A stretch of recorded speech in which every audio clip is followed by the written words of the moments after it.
mga ka-geng-geng, mga ka-Darna, mga ka-Facebook, mga ka-Reels. Maaga tayo nagising. So, gagawa tayo ng ating breakfast.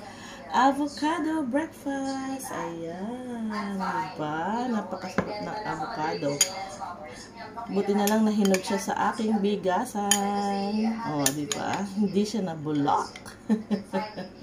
Kasi kung nabulok siya, iiyak ako. Kasi binili ko pa to nung Sunday. Ngayon ko lang naalala, meron pala akong avocado.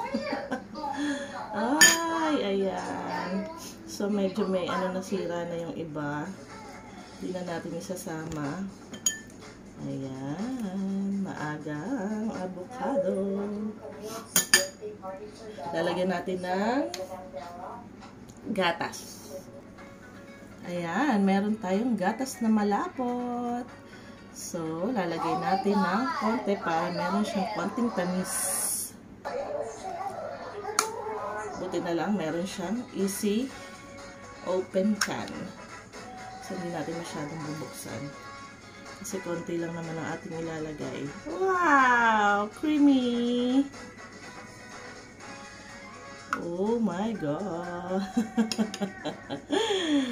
Yan na! So, tama na yan. Siguro. Oh, yo! So yummy! Konti pa.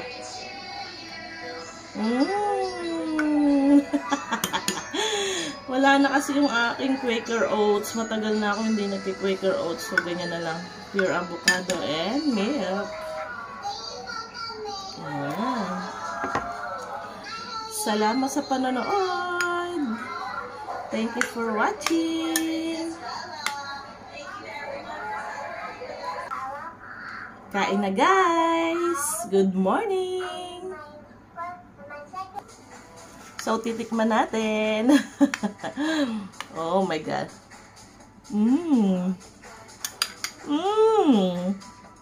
Very delicious. Tama lang yung tamis, mga ka-geng-geng, mga ka-Darna. Mga ka-Facebook, mga ka-Reels. Ang sarap. Sana meron ngayon ulit linggo para makabili tayo kahit hindi pa hinog. Pahihinugin na lang natin.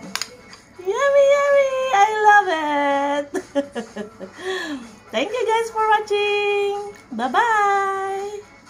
I love you all! Thank you for supporting!